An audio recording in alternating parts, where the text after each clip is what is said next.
Life moves fast. And then there comes Once in a Blue Moon, a show that really shows you that there is still a lot to learn out there. Released in 2022, Semantic Era is one of those shows.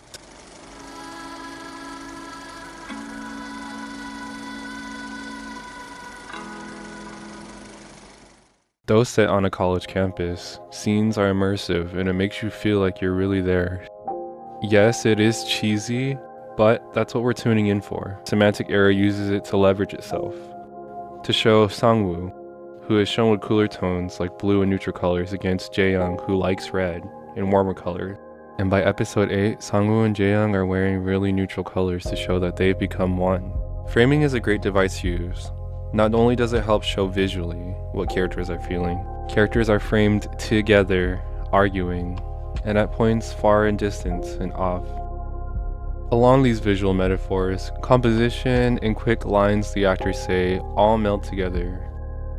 Whenever Jae-chan makes a mistake, the show represents it. Whenever he's feeling discomfort, cooler tones are shown and characters are confused, but you don't feel mad at him when he's mad.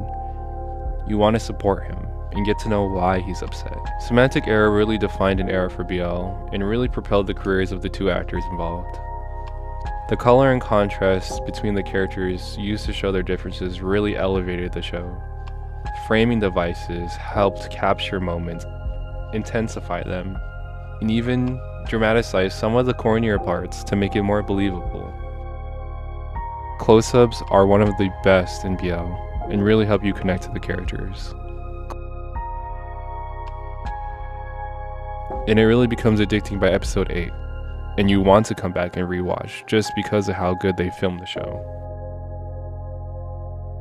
Semantic Era doesn't overcomplicate it. It makes you visually see how frustrating and at times corny it can be.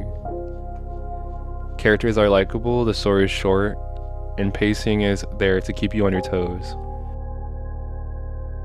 Semantic Era is popular because it's complex. Though simple on the surface, the relationships from the page seem real.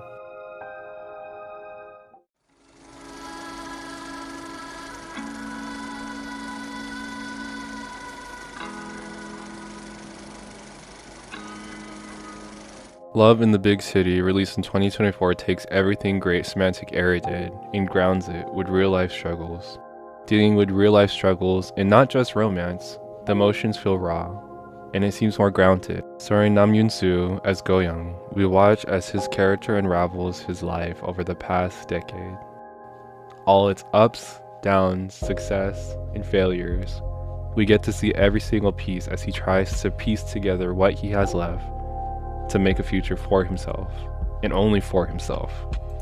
Being that it's adapted from a novel, and taking inspiration from the real-life author, everything seems more grounded. What I like most about Love in the Big City is that you feel like you're watching scenarios that happen between two people, that genuinely happen between two people, and that can only happen once in a lifetime. Looking through window panes, longingly looking into subways, looking out into the river, the acting feels really natural and believable.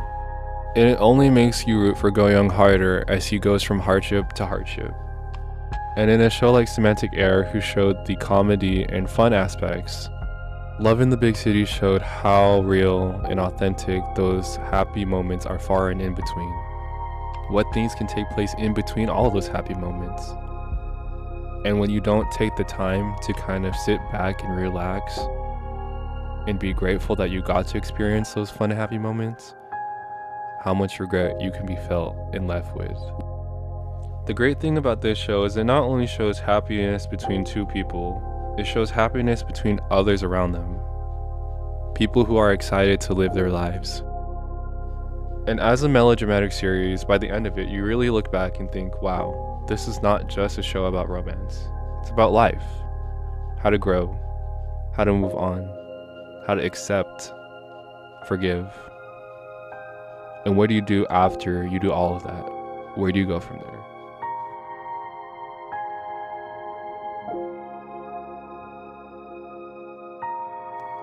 Thank you guys for listening to me ramble. I really just love these two shows, and I wanted to kind of delve deeper into cinematography and point out some things that I like about them.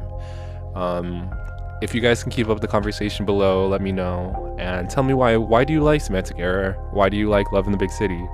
Tell me why you don't like them. I'm just curious, and these shows came out a long time ago, and I just want people to start talking about them again just because I love them. So thank you, and have a good day. And remember, 남도 없으니까.